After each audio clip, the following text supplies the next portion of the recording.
আমি একটি অনলাইন শপের ডেলিভারি ম্যান। অনেক বিল্ডিংয়ের লিফটের সামনে লেখা থাকে ডেলিভারি ম্যানের লিফটে ওঠা নিষেধ। ফলে প্রায় ভারী পণ্য নিয়ে 8-10 তলা পর্যন্ত সিঁড়ি বেয়ে উপরে উঠতে হয়। এটা কি বাড়িওয়ালাদের জন্য জায়েজ হচ্ছে?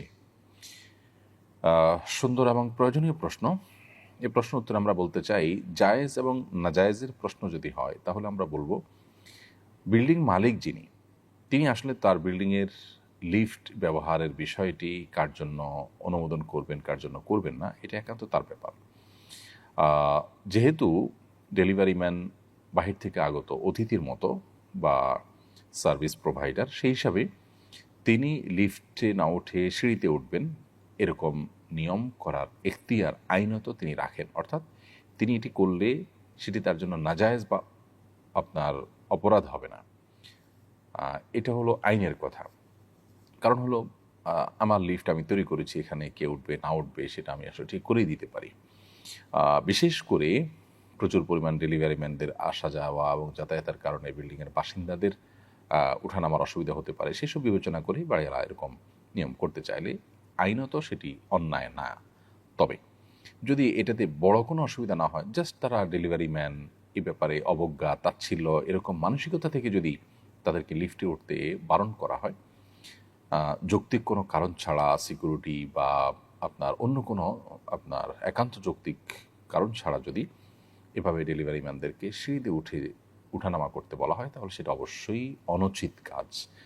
অর্থাৎ এখানে আইন এক জিনিস আর নীতি নৈতিকতা আরেক জিনিস। নৈতিকতার প্রশ্নে একান্ত যৌক্তিক কোনো কারণ ছাড়া শুধু তারা ডেলিভারি ম্যান, তারা বাহির থেকে আসছে, তারা ভাড়া দিচ্ছে না, তারা সিঁড়ি দিয়ে উঠুক, তাদের প্রতি অবজ্ঞা, অবহেলা, তাচ্ছিল্য কিংবা আপনার যৌক্তিক কোনো কারণ ছাড়া যদি তাদেরকে আপনি সিঁড়িতে ওঠা নামা করার কথা বলেন একজন বাড়িওয়ালা হিসাবে, তাহলে সেটা আপনার পক্ষ থেকে অনৈতিক একটা কাজ হবে, একটা উন্নত আখলাকের পরিচায়ক হবে না। একজন মুসলিম তার আচরণ সুন্দর হবে, পরোপকারী হবেন, যৌক্তিক অবস্থান গ্রহণ করবেন, তিনি যা খুশি তা করবেন না, দায়িত্বশীলতার পরিচয় দিবেন, তার উন্নত আখলাক, উন্নত চরিত্রের সৌরভ দিয়ে আশপাশটাকে তিনি সুরভিত করে রাখবেন। এই কর্মকাণ্ড নিশ্চয়ই তার পরিপন্থী। কিন্তু বাড়িওয়ালার এই কাজটাকে আমি নাজায়েজ বলতে পারছি না, বিকজ সেটা আসলে একান্তই তার ব্যক্তিগত বিষয় যে তার লিফটে কে উঠবে কি উঠবে না। তমিন ইসলাম আপনি লিখেছেন, ফর্সা হওয়ার ক্রিম ব্যবহার করলে কি গুনাহ হবে? এটা স্বাভাবিক আকৃতি পরিবর্তন হিসাবে গণ্য হবে কিনা? উত্তর হলো না।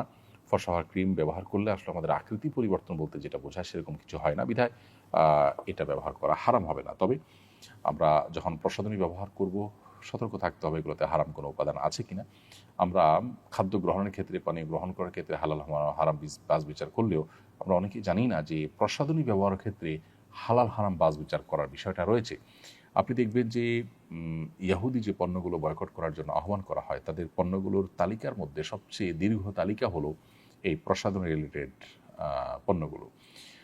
এই পণ্যগুলোর মাধ্যমে অনেক হারাম বস্তু আমাদের শরীরে প্রবেশ করানো হয়ে থাকে। আমরা এগুলো যখন ব্যবহার করি নানাভাবে এগুলো আমাদের শরীরে প্রবেশ করে, আমরা সেই দিকটাকে অনেকে খেয়াল করি না। অতএব সেখানে হালাল হারাম বিষয়টাকে বিশেষভাবে আমাদের বিবেচনা আনতে হবে। তবে মৌলিকভাবে ফর্সা হওয়ার ক্রিম ব্যবহার করাটা নিষিদ্ধ নয়। রোকেয়া বিনতে হেলাল আপনি লিখেছেন, মুরগির গলার ভেতরে যে সাদা রগগুলো থাকে ওইগুলোকে ফেলে দিতেই হবে। ইসলাম কি এ ব্যাপারে নিষেধাজ্ঞা, ইসলামে কি এ ব্যাপারে নিষেধাজ্ঞা আছে? হাড্ডির ভেতরে এবং আপনার গলার রগের ভিতরে, গলার হাড্ডির ভিতরে যে সাদা রগের মতো থাকে, এগুলো খাওয়াকে মাকরুহ বলেছেন ওলামায়ে হানাফ। যদিও এটা হাম্বলি ফকিহগণ বা সৌদি আরবের ওলামায়ে কেরাম এটাকেও খাওয়া জায়েজ বলেন। এটাকে হারাম অবশ্য কেউ বলেন না, তবে মাকরুহ বলেছেন ওলামায়ে আহনাফ। বিভিন্ন ফতোয়ার কিতাবগুলোতে সেটি রয়েছে। সাইম ইসলাম আপনি লিখেছেন, হাঁটু এবং কোমরের সমস্যা থাকলে চেয়ারে বসে নামাজ পড়া যাবে কি না? ভাই সাইম ইসলাম, হাঁটু এবং কোমরে যদি এত বেশি অসুবিধা থাকে, এত বেশি অসুস্থ থাকে এবং ব্যথা থাকে যে আপনি রুকু সিজদার জন্য যে মুভমেন্ট সেটা করতে পারেন না, কোনোভাবে অসহনীয় কষ্ট হয়, অসুস্থ হয়, তাহলে সেক্ষেত্রে আপনি চেয়ারে বসে নামাজ আদায় করতে পারবেন। আর যদি সমতলে বসে বসে সালাত আদায় করার সুযোগ থাকে তাহলে সেটা আপনি করবেন। সেটা যদি না হয় তাহলে চেয়ারে বসে নামাজ আদায় করতে পারেন। কিন্তু যে অপারগ হলে তখন শুধুমাত্র একটু অস্বস্তি লাগছে বা একটু কষ্ট হচ্ছে, এটার উপর ভিত্তি করে আপনি চেয়ারে বসে নামাজ পড়া শুরু করলে সেটি সঠিক হবে না।